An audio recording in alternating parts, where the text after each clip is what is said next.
Hey movie lovers, my name is Sean and I'd like to welcome you to the first episode of Admit One, where my buddy Adam and I talk movie reviews, upcoming films, and movie discussion. That's right, and for our first episode here, to start it off, we are going to be reviewing the brand new Marvel film, Guardians of the Galaxy. So, Sean, if you had to give it a score out of 10 right off the bat, what would it be? 9.5. I would say that I agree with that. It's a movie that I think a lot of people didn't really know what to expect.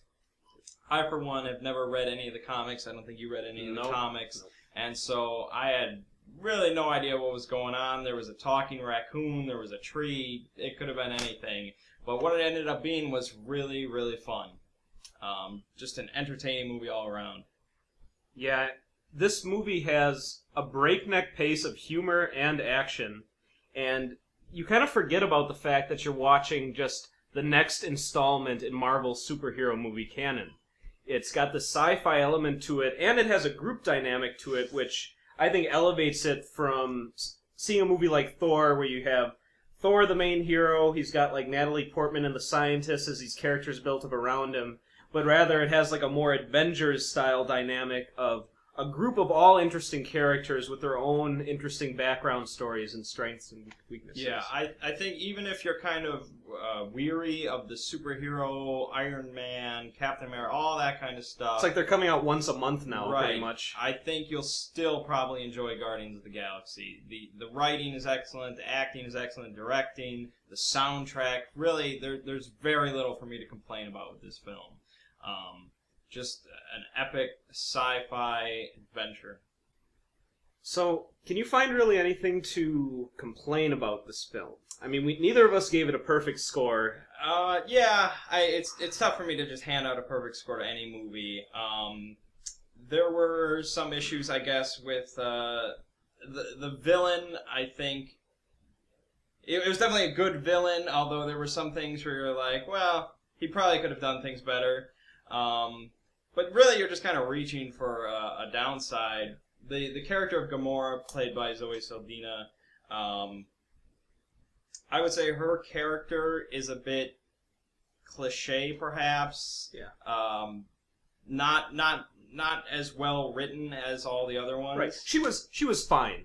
But oh, yeah. When in a movie of really interesting characters, fine doesn't feel quite as quite as great. And you know, this movie was being compared to like New Hope and just kind of this first installment that just takes your breath away and gets you excited for a franchise. And believe me, it's exactly what it is. But don't get your hopes shattered by the huge expectations. You will not be disappointed. But it's as far as not knowing anything about this movie, it was everything I could have hoped for, I think. Oh, it was better than I would have anticipated from something like this. I had no idea what to really expect.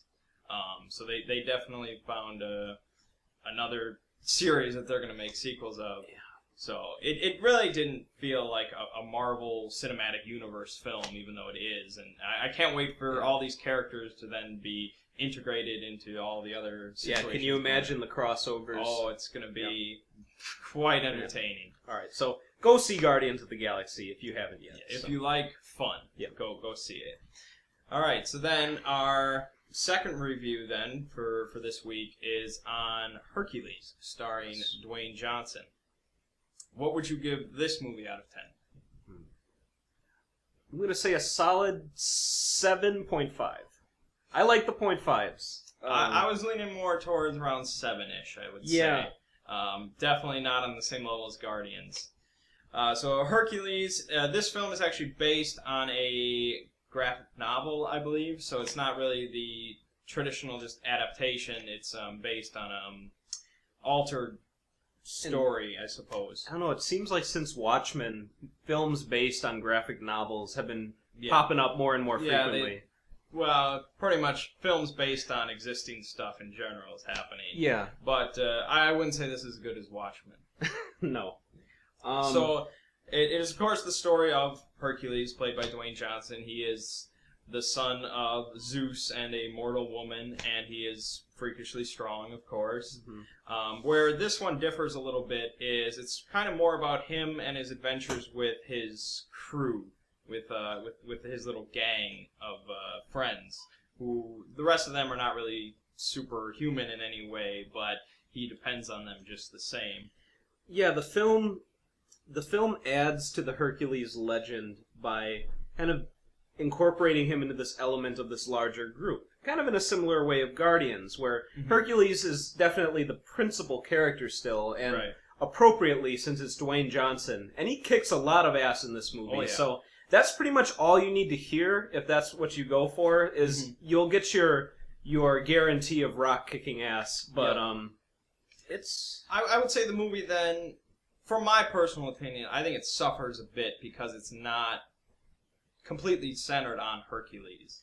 Like, you have these other characters in a Hercules film who are not superhuman in any way, and who are not really that well developed at all. They're just kind of ancillary characters that are like, I depend on Hercules, I would die for Hercules, and it's just like, okay, they're all kind of like that. And I'm here to see Hercules just destroy shit. And there is some of that, there's definitely some entertaining parts of that, but I think they could have gone a lot more with that. Yeah. Hercules suffered a little bit, I would say, with the same problem that 300 Rise of an Empire did, in that at times it just felt too generic of an ancient epic film. Right, yeah. It loses the dynamic a bit of just really the heroism of Hercules by kind of inserting him into this larger plot just about these large battles going on, which are fun to watch, but a good movie. It didn't capitalize on the dynamism that a film about Hercules with Dwayne Johnson as the title character could have done. So the writing definitely was not impeccable. I think the pacing of the film was a little bit off. You know, for a movie that people that are going to go see it, they want to just see badassery, you know. And so when there's just segments where it slows down and there's dialogue and all that, and, you know, it suffers from that. The directing was all right. I didn't really have any huge complaints there. So if you go in, you know, wanting some Hercules action and just expecting just that, you'll get what you're looking for, but I think it could have been a lot better. Was it better than Hercules in New York? It wasn't as funny as Hercules in New York. What do you think about Arnold playing an old Conan? Well, that's a completely different discussion. Yeah. But I'm looking forward to that. The Conan movies are fantastic. You know, they were what made Arnold, really. So I'm looking to see the continuation of that. Yeah. All right. So then, in upcoming films, which has really already just been released, we have Teenage Mutant Ninja Turtles. What are your thoughts on this? All right. Well, you've got your trilogy from the 80s. Really 2 movies. We won't talk too much about that third one. Okay. But yeah, I mean, the original Turtles film is just this really heartwarming classic. Makes you want to order a thing of pizza and just watch Turtles and kind of have fun with the Turtles characters, really. I think it's a film that stands the test of time. Like, it's lighthearted, it's humorous, it's got some fun little action in it. I think that's a really well put together film. And neither one of us are really expecting that from this new rendition that's being produced by Michael Bay, as I understand. He's not directing. Yeah, it's getting the Michael Bay treatment, though. So we're both kind of braced for this more action-oriented, perhaps more grim film. I hear that it kind of has this sort of... It tries to up the stakes a little bit and have it feel a little bit more serious. Yeah, I mean, so there's just a lot of discussion being thrown around about how this isn't really true to the Turtles and stuff like that, and, you know, they're not sticking to what the Turtles should be, and I think that's kind of rough to say. I mean, you have the original comic way back in 1980, early 80s. Then that was kind of edgy, gritty, a bit violent, and then they came out with this cartoon out of the left field, which just did a complete 180, They had the video games, which were kind of pretty similar to the cartoon, and then they came out with the live-action movie, which was a bit grittier. Yeah. There was definitely a bit darker tone to it than the cartoon. Yep. But it was still campy. Yeah. And I think it would be a mistake to try and just replicate that film. Yeah, it's not going to happen. No, it's certainly not what they're doing. So I think the decision to make it different was a good decision. Let's just hope the ways in which they've decided to update and reboot the Turtles was not a disaster. Well, I mean, they tried to, I guess, somewhat reboot it a bit in 2007. I want to say, with the CG film. CG one, which I found entirely forgettable. Like, I didn't really care. So, I don't think either one of us are really diehard Turtles fans. I like the Turtles. You know, I'll play some of the games. I beat the arcade version. I like, so the original movie stuff like that. But I'm ready to be impressed, but I don't think it's really going to happen. Especially being directed by Jonathan Liebman, who has a rough track record. I think the question is though, who is this film being? Who is the target demographic? Marketed towards, exactly. Yeah. I'm mystified a little bit. If I had to answer your question, I'd say they tried to cash in on the nostalgia of the earlier films just enough to bring all those viewers back, but at the same time, they want to make them look almost as badass and just same kind of humor and presentation as the recent Transformers films, where it looks like a fun movie that anyone can go to. Yeah. Maybe. But I feel like, if you're talking about people our age that remember the original movies and stuff like that, they're going to watch this trailer and be pissed off. Oh yeah, that was the initial reaction. And so then I guess you have the alternate is the younger kids. But do younger kids care about Turtles? Are they interested in it? Mm-hmm. Do they know about it? Yeah. Turtles is kind of in a rough point. They had their glory day, and now they're kind of just reaching on. And I guess they're hoping that this new film reinvigorates the whole thing, but I don't know if it's going to grab the youth market. So, all in all, we're definitely going to go see it. We'll probably have a review for next week's episode. I'm going to go in with a neutral opinion. I'm not going to go in thinking it's going to be crap, but I'm ready to be surprised, I guess. Yeah, it's going to be a surprising experience, I think. None of us are quite sure what to expect apart from, turtle time and pizza. So right. There you have it. All right. So then the other big upcoming movie, which ties into a bit of our discussion here, is Expendables 3, which is the newest film from Stallone and the gang of the ragtag group that saves the world, I guess, or something like that. So the big discussion going on with that then is the piracy, the leak that happened 3 weeks before the film is planned to come out. Yeah, about that leak.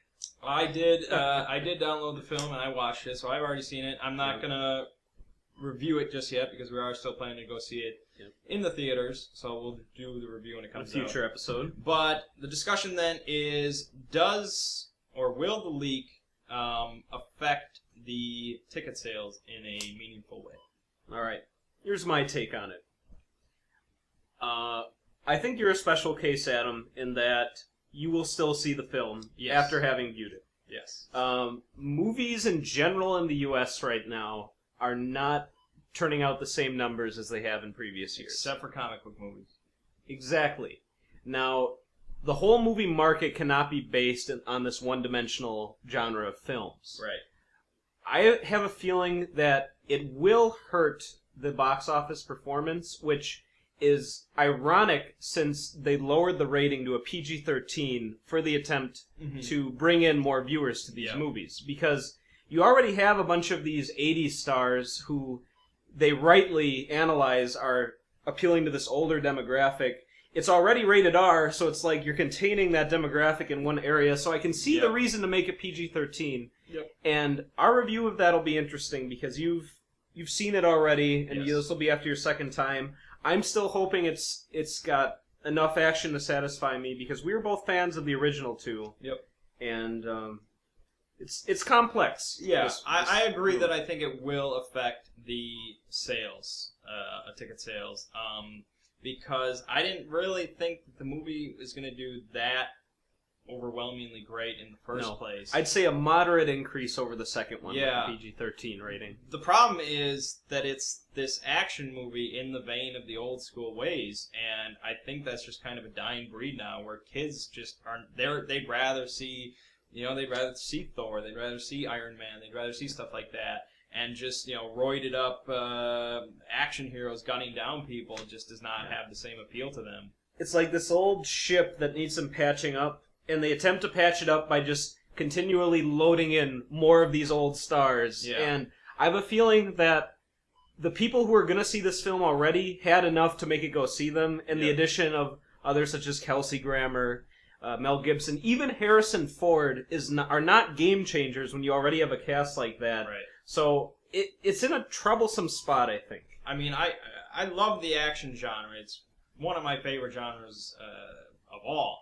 But they've done, there are recent action movies that are well put together and well made and well received, but I think they feature a more perhaps intelligent protagonist, someone who's not just grabbing a machine gun and gunning things down. And really all of Arnold's recent developments since he came back from politics have not really done well. Oh, any of his movies that didn't have Stallone in it were disasters. You have The Last Stand, you have Sabotage. We see all of them because that's how Adam and I are. We're old school like that. We love Arnold. We love all those old school stuff, but it's just not bringing in the people into the theater. They're trying to cling to these old ways, and even though we as fans of this kind of old school way still, we're starting to feel the fatigue of such films. It's something that you can't just... Stallone will not find his footing, and all these other guys, really, in different kinds of movies. So they're going to keep making them. I don't think this is going to be the last one of the series, unless this is just an absolute disaster, which will be interesting if the piracy issue leads it to that. But I don't think the piracy will swing it that far. Okay. I think it'll definitely reduce the ticket sales, but not to, the extent of 100 million or something like that. Yep. But, so we'll definitely still see it in theaters, and we'll have a review in a couple weeks. All right, so that covers the things that we're looking forward to. There's a few other topics we'd like to touch on as part of this show's content, in that we have our own thoughts about some of these larger issues at hand. For instance, the second Purge movie came out a little while ago, and The Purge is already showing similarities to some of these other recent horror series that have spawned, like Saw, for instance. Yep. And it's interesting. It has this premise that makes it unique, which the Saw films had, where you have this one day where all crime is legal. It's the Purge. It's a great hook. You feel as a viewer after seeing it that they don't quite take full advantage of it. And it paves the way for a multitude of sequels. Yeah. The fact that a sequel to the original Purge was even made was kind of surprising. Yeah, and it still did pretty well. Like, that's the thing with low-budget horror movies. They can just crap them out and they'll do very well. Not difficult to turn a profit. Not really. The Paranormal Activity movies are probably the champion of that cause. So the question here then is, do we think that Purge has the longevity of something like Paranormal Activity, Saw, Friday the 13th? I think they have to get way more inventive than they are. Yeah. The second Purge film, in many ways, built upon the first one. It upped the scale a bit more so that you have more running around, more settings. The first one, in case you didn't know, it's largely like a home invasion type film, and that's not a spoiler. You can still see it, but the second one felt very tired already in the way that it did not shake things up enough to really substantiate a sequel, in my opinion. I was really excited for the sequel because the first one was just a home invasion. It didn't really touch much on the Purge, and so for the second one, I feel like they were just blowing it out. And this was going to show, the whole city throughout a Purge night and just anarchy. Yeah. And I still feel like it was somewhat claustrophobic, maybe. Like, it was still just focused too much on a small scale. They need to go more for, like, an anthology approach. Yeah. Where they just bounce around, they show all these different horrific things that are going on. And that's part of what I feel is it's not horror enough. And I think the anthology approach has been demonstrated to be successful lately with, like, the VHS films, for instance, which, you know, you may not find much to say about the movies, but the fact that they keep switching and it appeals to kind of this short attention span where you can just kind of have a new and exciting story just thrown at you each time, even if it's not the greatest, you're going to be on something completely different in half an hour, so... So, as it is, I don't think that The Purge has the kind of longevity of something like Saw, because, you know, when Saw 2 came out, I was like, wow, you know, that's crazy. Yeah. When's the next one? This could go on for a while. Yeah. For Purge right now, I'm like, well, I guess I'll go see the third one, but they need to step it up. My thoughts exactly. I don't think we're going to get to Purge 8 unless the third one, which there will be a third one. Oh, yeah. The third one turns things around or completely introduces something new. All right.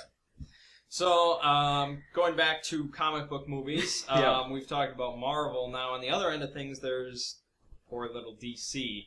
So, if you were not aware, both Batman vs. Superman and Captain America 3 were slated to release on the same day, May 6th, 2016. And so... the discussion going on for a while was, you know, one of them is going to back down. One of them is going to back down. Who's it going to be? And of course, little DC had to swerve out of the way. So Batman vs. Superman has now been switched to March 26th, I believe, 2016. Yeah. So it's pushed ahead, and one could take that as showing of confidence, perhaps. I mean. You do say that they conceded the date by changing it. So they did move ground, but I honestly have to say, even if we weren't the hugest fans of either the films Dark Knight Rises and the latest Superman movie, they still have been doing successfully. So yeah, I wouldn't count... because they're comic book movies. Right. Ben Affleck. Yeah, it's basically Superman versus Ben Affleck. But I feel like they need to be the courageous ones, kind of. You know, they need to put their foot forward, they need to come out first, they need to come out heavy. And because it's kind of like Coke versus Pepsi. You know, Pepsi's always going to be trying to crawling to get in first place. And so DC is definitely way behind at this point, as far as movies go, not as far as comics go. And I think the way DC rallies, or if not rally, just continues on and steadily grows, is not to try to displace Marvel. Marvel has shown that they can keep introducing new series or new intellectual properties that they had in the comics, and they're successful. DC, I think, has the capability to do that, but if they try to match Marvel just in terms of output, it's not going to work. So I'm a bit wary that they move up a release date then for this thing that hasn't been announced very long, but at the same time, if they wait too long to release it, they're going to lose even more more namesakes to that. So, because they need to get the ball rolling on their cinematic universe, so they want to keep pushing these along. And so along with that, they pretty much announced that between now and 2020, there are going to be 12 DC movies released.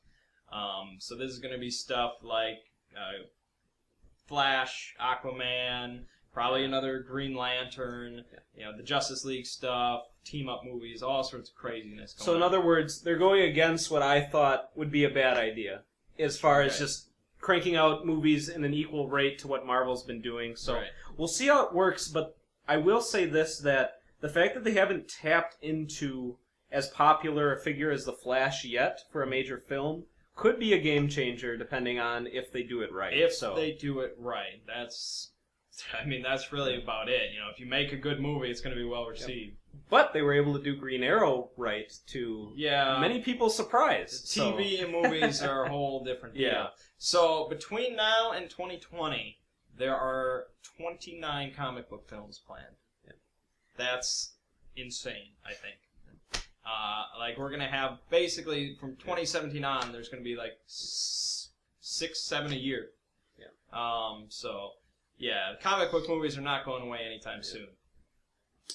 What about video game movies? Yeah, that's a thing too. We have the Warcraft movie coming out. The Uncharted movie has a release date, and now we've heard that the Last of Us film is a confirmed thing that they're doing. And so the script is going to be written by the game's creative director, so that's good. And they are saying that it's not going to completely follow the game's script, which kind of makes sense. 15 hours. So it's like a Resident Evil movie. Something like that. Hopefully a little bit better. But since the game's creative director is in charge, I feel like it's probably in good hands. And they are they're in talks, or they're thinking about getting Maisie Williams to play Ellie, who she plays Arya on the Game of Thrones series. So we'll see how that goes. Cast. But I think the casting of Joel is a bit more important. So everybody has their thoughts about who you should play. Personally, I feel like Dwayne Johnson should play the lead in every film, but I don't really expect that to happen. Yeah, I mean, all I really have to say on this topic is I'm a huge Resident Evil fan. Yep. And I've been watching the Resident Evil films since they started churning them out, and some of them are decent. I really enjoy the second one and a few of the more recent ones. I thought they did an okay job. And it's interesting because Resident Evil is already so cinematic of an experience. And they even do their own CG films apart from the live action. Mm-hmm. And it's interesting because The Last of Us is probably one of the most cinematic game experiences out there, apart from Metal Gear Solid, for instance. Mm-hmm. So I wonder about how a live action box office film of Last of Us could possibly maintain the same quality that the games have produced so far. Yeah, video game movies have had a rough history, I think, but video games, kind of in general, are taking things from movies and adapting them to this kind of platform. And conversely, movies are starting to take some subtle hints from video games, I think. Take Edge of Tomorrow, for example. The structure of that film, it feels like a video game. Yep, you bet. And so I feel like the kind of converging of the two platforms is an interesting one, and hopefully it's to the benefit of both. Did the Uncharted movie get scrapped? No, that's planned. That's still a thing. Still a thing with Mark Wahlberg. No, that's no. The Mark Wahlberg thing is not happening. He went on and did Transformers instead. Yeah, so I think went with the for sure. The popular opinion is that Chris Pratt ends up being Nathan Drake, which after seeing Guardians, I would be all for. But so hopefully we'll get some more news on the development of The Last of Us film. The game was absolutely amazing, so I'm definitely looking forward to a movie of it. All right, and anything else? No, I think that just about covers it today for Admit 1. Thanks for watching. Once again, I'm Sean. I'm Adam. And you can come back to this channel to see future episodes, because there's a lot more to talk about, and we'd be happy for you to join us.